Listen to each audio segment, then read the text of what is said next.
ఇప్పుడు ప్రపంచ వ్యాప్తంగా భారతీయులు ప్రతి పండుగను మలబార్తో జరుపుకుంటారు. ఎందుకంటే మలబార్ అందిస్తుంది అద్భుతమైన అవకాశాన్ని.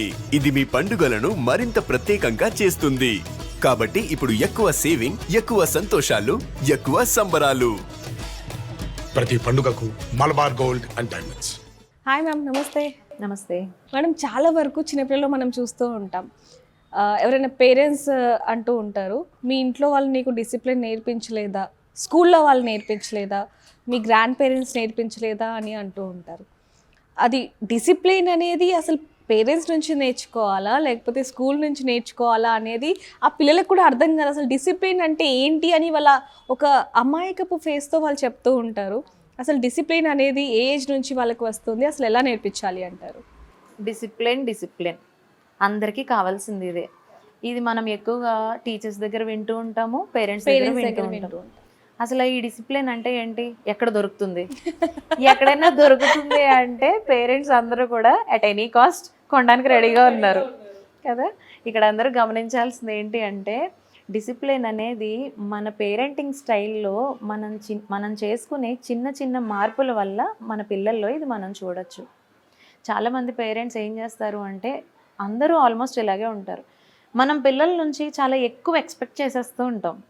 నువ్వు అలా ఉండాలి, ఇలా ఉండాలి, ఇలా మాట్లాడాలి, ఇలా బిహేవ్ చేయాలి, ఇలా తినాలి, తినాలి, ఇలాగే మాట్లాడాలి అని చెప్పేసి మనం వాళ్ళకి కొన్ని స్ట్రిక్ట్గా కొన్ని బౌండరీస్ అనేవి చాలా గట్టిగా గీసేస్తూ ఉంటాం.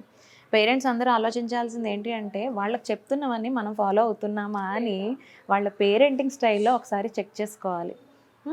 మన ఒపీనియన్స్ని వాళ్ళ మీద రుద్దేసి ఇలాగా గట్టిగా స్ట్రాంగ్గా ఇన్స్ట్రక్షన్స్ ఇచ్చి నువ్వు ఇలాగే చెయ్యాలి అనేది చాలా ప్రెషర్కి గురి చేస్తుంది వాళ్ళని.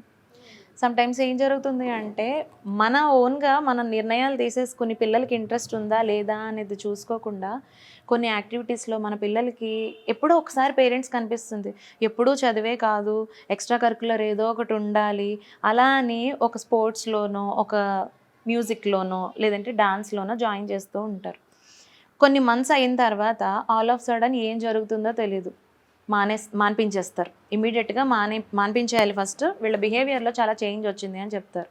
ఎందుకు మాన్పించారు, రీజన్ ఏంటి అని అడిగితే వాళ్ళు చెప్పే రీజన్ ఏంటి అంటే, స్కూల్లో ఏమీ లేదు కానీ ఇలా ఎక్స్ట్రా కరికులర్కి ఎక్స్ట్రా యాక్టివిటీకి బయటికి వెళ్ళిన తర్వాత చాలా అగ్రెసివ్గా బిహేవ్ చేస్తున్నాడు, చాలా అల్లరి నేర్చుకుంటున్నాడు, అక్కడ ఉన్న పిల్లల్ని చూసి చెడిపోతున్నాడు అనే ఒక రీజన్ చెప్తారు.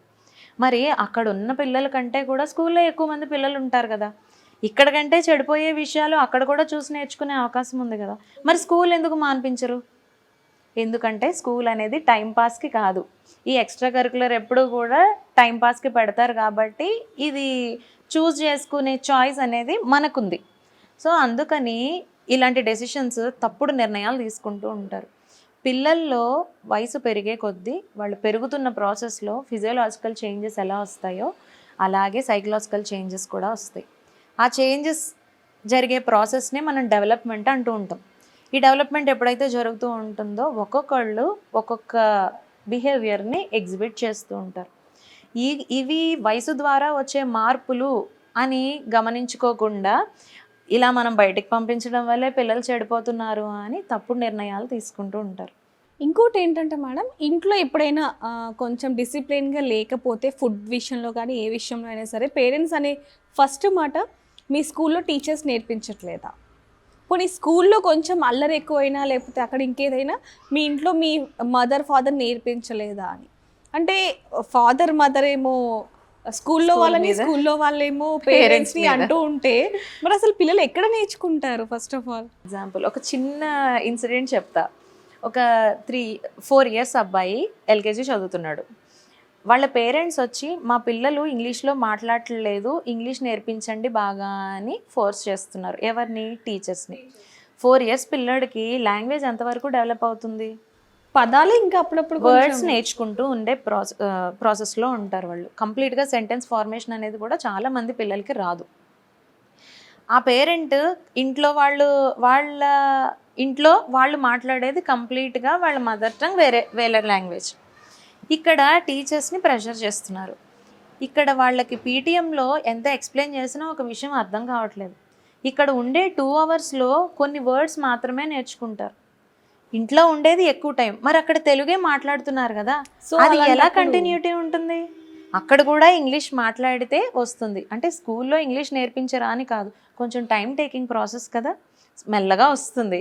ఒకటేసారి నీకు అంత ప్రెషర్ పెట్టి నేర్చుకోవాల్సినంత అవసరం ఏముంది?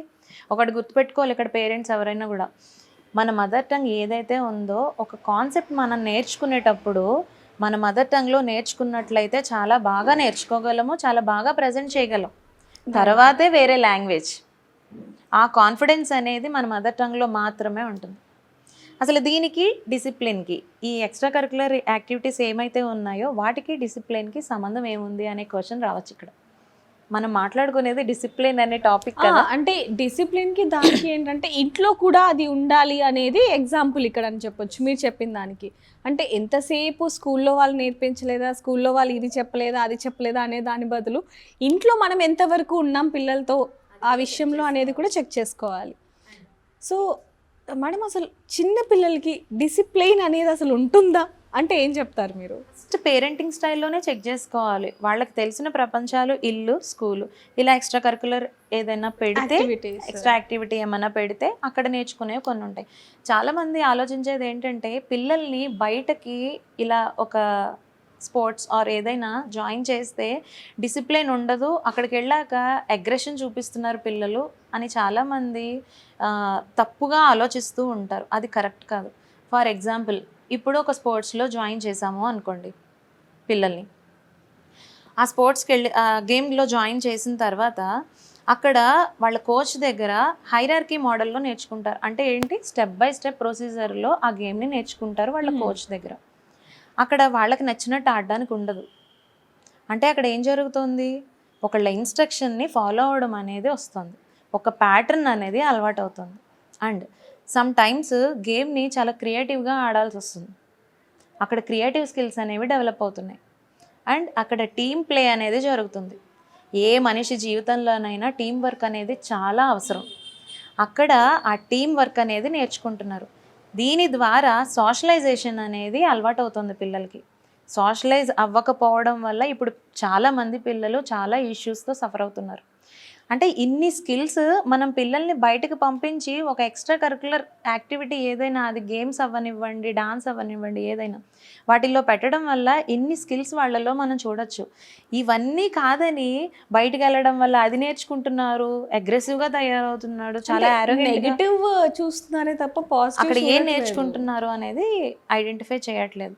అండ్ వన్ మోర్ థింగ్, ఇక్కడ మనం ఈ అగ్రెషన్ అనేది పిల్లల్లో, మగపిల్లల్లో ముఖ్యంగా టీనేజ్కి వచ్చే పిల్లల్లో మనం ఎక్కువ చూస్తూ ఉంటాం. ఈ పిల్లలు ఉన్న పేరెంట్సే ఈ కంప్లైంట్స్ రైజ్ చేస్తూ ఉంటారు. చాలా అగ్రెసివ్గా బిహేవ్ చేస్తున్నాడు ఇంట్లో, ఇరిటేట్ అవుతున్నాడు, మేము ఏం చెప్తున్నా ఇరిటేట్ అవుతున్నాం. వన్స్ టీనేజ్కి వచ్చిన తర్వాత మగపిల్లల్లో వాళ్ళల్లో ఫిజియోలాజికల్ చేంజెస్ వల్ల వాళ్ళు చాలా మెంటల్గా సఫర్ అవుతూ ఉంటారు. వాళ్ళల్లో వచ్చే హార్మోనల్ చేంజెస్ వల్ల వాళ్ళు చాలా సఫర్ అవుతూ ఉంటారు. చాలామంది పేరెంట్స్ ఇది అర్థం చేసుకోరు. ముఖ్యంగా ఇక్కడ పేరెంట్స్ ఆలోచించాల్సింది ఏంటి అంటే, ఆడపిల్లల్లో ఎలా అయితే చేంజెస్ వస్తాయో మగపిల్లల్లో కూడా వస్తాయి. ఆడపిల్లలు తల్లితో చెప్పుకుంటారు, ఏదో ఒక రకంగా వాళ్ళ ఎమోషన్ని లెట్అవుట్ చేస్తారు. కానీ మగపిల్లలు అలా చెప్పరు. ఎంత ఫ్రెండ్లీగా ఉన్నా కూడా చెప్పడానికి ఆలోచిస్తూ ఉంటారు ఫాదర్తో. సో అలాంటివి మనం కొన్ని అబ్జర్వ్ చేసుకోవాలి. ఆ అగ్రెషన్, ఇరిటబిలిటీ అనేది వాళ్ళల్లో చూస్తాం. అలాంటి పిల్లల్ని ఒక స్పోర్ట్స్లో జాయిన్ చేసామంటే చాలా మంచి రిజల్ట్ కనబడుతుంది. ఎందుకు అంటే ఇది మేము ఒక కోపింగ్ టెక్నిక్గా చెప్తూ ఉంటాం. ఫర్ ఎగ్జాంపుల్, ఎవరికైనా స్ట్రెస్ ఉండి ఎమోషన్స్ మేనేజ్ చేయలేకపోతున్నాం మేము, మాకు ప్రెషర్ ఎక్కువ ఉంది అని మేల్ ఎవరైనా కానీ కౌన్సిలింగ్కి వచ్చారనుకోండి, మీరు ఫిజికల్ యాక్టివిటీ మీద కొంచెం ఫోకస్ చేయండి, ఫిట్నెస్ మీద ఫోకస్ చేయండి అని చెప్తాం. దీన్నే సబ్లిమేషన్ అంటాం. One of the best coping mechanism ఇది. ఎప్పుడైతే వాళ్ళకి ఉన్న ఎమోషన్ని, ఆ అగ్రెషన్ని బయటికి ఎగ్జిబిట్ చేశారు అనుకోండి, అది యాంటీ సోషల్ బిహేవియర్గా మనం కన్సిడర్ చేస్తాం కదా. అంటే నలుగురిలోనూ అలా బిహేవ్ చేయకూడదు, అలా కోపాన్ని చూపించడము, ఏదైనా నాలుగేసి విసరడము, గట్టిగా అరవడము, ఇదంతా యాంటీ సోషల్ బిహేవియర్గా మనం కన్సిడర్ చేస్తాం.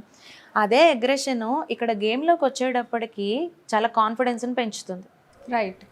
అక్కడ ఏమైంది, అక్కడ ఉన్న ఎమోషన్ నెగిటివ్గా ఎక్స్ప్రెస్ చేయడం కంటే ఇక్కడికి వచ్చేటప్పటికి పాజిటివ్గా చూపించాడు. ఇక్కడ పాజిటివ్ రిజల్ట్ అనేది మనకు కనబడుతుంది. క్రికెట్ ఆడుతున్నారు, అంతే అగ్రెషన్తో ఆడారు అనుకోండి, రన్స్ తీస్తాడు, వికెట్స్ తీస్తాడు అదే అబ్బాయి. ఇంటికి వెళ్ళేటప్పటికి ఎనర్జీ అంతా ఎగ్జాస్ట్ అవుతుంది, స్ట్రెస్ రిలీఫ్ అవుతారు, ఫస్ట్ ప్రశాంతంగా ఉంటుంది. చాలామందికి మేము ఈ సబ్లిమేషన్ అనే కోపింగ్ మెకానిజంని సజెస్ట్ చేస్తూ ఉంటాము. ఓ ఆ పిల్లలకు కూడా ఇది ఒక మంచి యాక్టివిటీ కూడా. బాయ్స్ అందరికీ కూడా ఈ ఫిజికల్ యాక్టివిటీ అనేది ఇక్కడ ఏం జరుగుతుంది, ఫిట్నెస్ కూడా పెరుగుతుంది కదా. కంప్లీట్గా ఇది వచ్చేసి సబ్లిమేషన్ అనేది పాజిటివ్, ఇది ఒక పాజిటివ్ కోపింగ్ మెకానిజం. ఓ నిజంగానే ఇది పిల్లలకు చాలా హెల్ప్ అవుతుంది madam. Thank you so much. Thank you. For more videos like this, subscribe Big TV channel.